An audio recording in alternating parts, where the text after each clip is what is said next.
prvním kole naše čtveřice uspěla, dneska máte formu, gratuluju. Uvidíme, jak dopadnou v kole druhém. V tom vám představím Petra Klínského. Petře.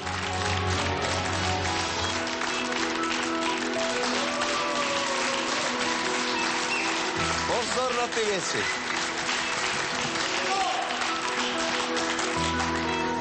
Dobrý večer, Petře. Dobrý večer. Já jsem taky Petr, budeme si říkat Petře. Určitě. Souhlasíte? Posaďte se, prosím. Tak. Takže tady jsou duo Petros. Duo z Petros. Mojí profesi nemusíte hádat, ale tohoto Petra profesi musíte uhodnout. A začne Bohušek Klepl. Petře, dobrý večer. Dobrý večer. Vy máte dlouhý ruce, vy budete gynekolog. Tak, To si myslím moje maminka, co by gynekoložka velmi směje. Dano, co říkáš ty na Petra? Netuším samozřejmě, Petře, dobrý večer, ale mně by se líbilo, kdybyste byl nějaký vědecký pracovník. Martine? Dobrý večer. Třeba já mám pocit, že my jsme se někde viděli, nevím kde, možná, nevím, nechápu. Ty znáš všechny. Ne, člověče, a je to zvláštní a... Proč se směju? Ne, já to řeknu, ale mě připomínáte jednu kreslenou postavičku, ale... Já už vím. Ty víš, co vy... Jako? Já taky vím, ale... Vy to víte? Vidíte to, jak to je ale... Toho, Vím, takhle, jak má ten nos, nerozváděj to. Tak počkej, já ho nakreslím. Nakreslte, pak mi to přešeptáš. Já si dokážu představit, že Ne. vy mě vysvětlujete určité věci, určité postupy na počítači, co mám dělat, určitý prostě máte sedavý zaměstnání, milujete posilovnu, máte rád sport, děláte závodně judo. Ne, myslím, že děláte na počítači. Velmi, velmi pracovitý člověk v tomhletom. Dobře, počítače? Je Alice, co to musíš úplně říct? jasný, co děláte. No. Vy jste psychiatr. Psychiatr. Tak A to byl pěkně poslední mě tip. rozeberete od A až do Z. To byl poslední tip pak já našeho vás. chytrého, bystrého kvarteta. A my se teď podíváme, jestli Petr skutečně strká ruce do počítače, nebo jestli dělá něco jiného. Pojďme se podívat teď. Tak. Krásný. To byl velmi citlivý básnický obrat. Petře, jaké prasátko si vyberete? Zelené. Zelené prasátko je vaše. Viděli jste někdy náš pořad? Znáte pravidla? Samozřejmě. Čili ano, ne, když nebudete vidět, tak se mnou Jistě. prokonzultujeme. Tak, jistě jste si připravil pro naši čtveřici detektivů Štiků nějakou nápovědu, aby se měli od čeho odrazit. Jak zní vaše nápověda? Nápověda zní: otevírám bránu do života. Vidíte to? Je to Takže tak. Bohuž byl možná blízko. Otevírám bránu do života. Tak máte zapsáno a Petr si vybere buď černého, nebo dva světlý kaky, anebo bílo-černou Danu. Poprosím pana Zounara. Já vám děkuju za otevřenost. Já vás nyní v tuto chvíli také otevřu velmi jemně. Takhle, znáte Jarouška Hulverta? Ježišmarja. Je to otázka? Je? Neznám. No tak. Děláte chybu. Já vám řeknu proč. Protože kdybyste byl žena a znal byste Jarouška Hulverta, tak byste porodil jedna báseň. Tak, Dobře. A máme se kluci gynekologie a domluvte a porodnictví pryč. navštívíte společně. To totiž není gynekolog, přátelé, otevírám instalatér. bránu do života. Ne. To má něco společného s církví, s farou a s tímhle. Je to tam něco. Je Dívejme na to tam. To je zajímavý. Alice, necháš se inspirovat Danou? Nemusíš. No nemůžu. Jaroušek Hulverta.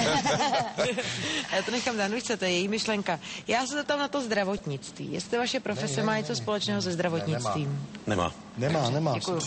No, já jsem Nemá, druhé ne. Takže gynekologie odpadá, máte Ne, na se to má krásné pěkný ruce, teda. to vím, to mi vždycky říkali Aby se to všechny rodilo. rodičky, že jo, všechny rodičky mi říkali, že když prostě Doktor chlap musí má mít. velký ruce a že to je dobrý. Tak to jste mi odpad. Otevírám bránu. Pan porodník Vlk, který mě rodil, tak má asi takovýhle dlaně. No, dítě. Laně?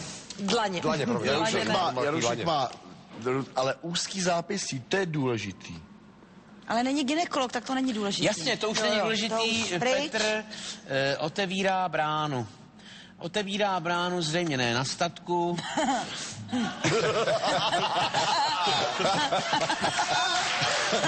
Musíme vyloučit ty jednoduchý příměry. To vyluč. Jednoduchý příměry. No, nabízí se tady. Nabízí se tady. Bránu. Štěpán Farář.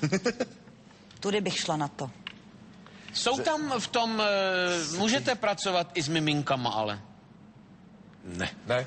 Ne. Kdyby se zeptal, jestli má rád Třetí vůni, běstovka, 15 máme vůni prasátku. kadidla, Miminka, víš, jak křtí miminka, tak jsem... má rád Pokračuje vůni kadidla. paní Morávková. To mě trošku teda spletlo, protože jsem si myslela, že farář nejenom, že oddává, když jsou lidi věřící, ale i křtí, ale ta církev by se mi k vám líbila.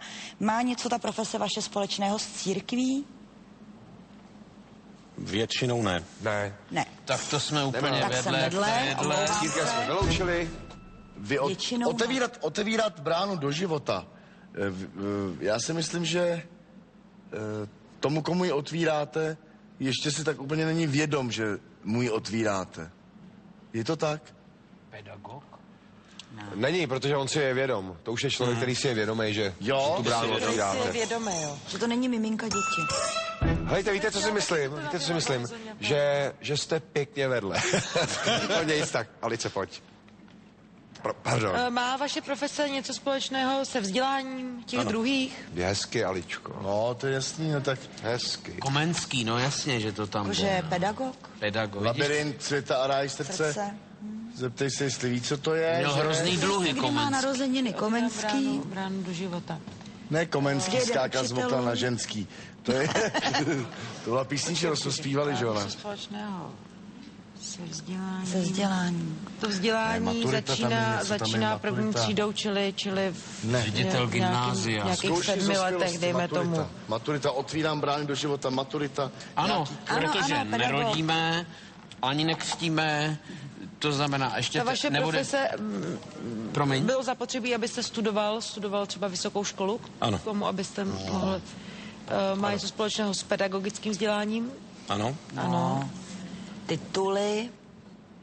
A jeď, Álo. Tuhle, ale víš co? Ne, to neřeš. Má vysokou školu, otvírá bránu do Jste života. profesor? Je prorektor Profesor je moc akademie. To je moc vysoký To je profesor. moc vysoký. Ne, to ona se spletla. Já si to nechci. Jak spletla, no tak já jsem dost Ne, já se nekompromisní. ptám, já se ptám. Ono se říká na gymnáziu profesor. pane Málo kdo je profesore. profesor na gymnáziu. Co říkáš, jo, pane profesore? Dobře, budíš, jeďte. Víš co, to je... Musíš jemňout se, jako s ženou. Jak ona chudinka ví, co s Jak ženou. já vím, co s ženou je mě. Ježišmarja, za to se nestyď, to tak se to stalo, no a co? A bylo to hezký. Ale bylo, no. Bylo to hezký, já to vím. Bylo to moc hezký. Ale tohle ne. Jo, tohle ne. Pojďte do té pedagogiky. Takže profesora máme, nebo jsme ho smetli s tím profesorem, jak to uděláme To teda? jsme tak nevím. Zeptáme se Ne, na no, něj, nebo se na něj udělali. nezeptáme, jak chceme. Mně to je jedno, já jsem nic neudělal ještě. Tak já jsem se na něj chtěla zeptat, No no. to zkus. Tak jo, já zeptám, jste profesor? Mám titul profesor? Titul profesor spíše ne. No to buď máte, nebo nemáte. Ne. To je tak není. není. Přeci nepochybuje, buď toho máte, nebo... To máte. Titul profesor to není. To byste musel mít. Titul. Protože, Ano. víte Šesté, co, ne? protože na Jsou střední peníze pro škole, vás. když jsme dělali matu, tak my jsme říkali, Pane profesore. my jsme říkali soudruhu teda. No jo. My ještě říkali soudruh, vy už pane, Já na základce Souško. souško. Souško.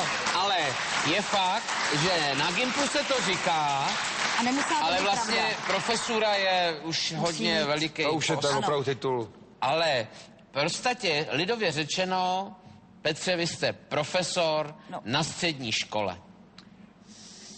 My chceme specifikaci. To znamená, řekneme... Učitel. Vy jste učitel. Řekneme ne, ale stačí mi malinký doladění jenom, Dano, který bude na tobě. No, pane Petře, vy jste učitel, pedagog, Ano. pedagog. No a teď mi máme říct, jako co pan Petr učí, jo? Ne, nechci žádný předměty, to v žádném případě. ředitel. Chci Petrovu funkci a chci školu. Chci školu a funkci. Ředitel školy, jako... Střední škola, gymnázia. Ředitel gymnázia? Tomuhle gymnázium, no, maturita. To můžeme uznat. Já bych zatleskal. Ano. Petr Klínský je ředitelem střední školy. Tak.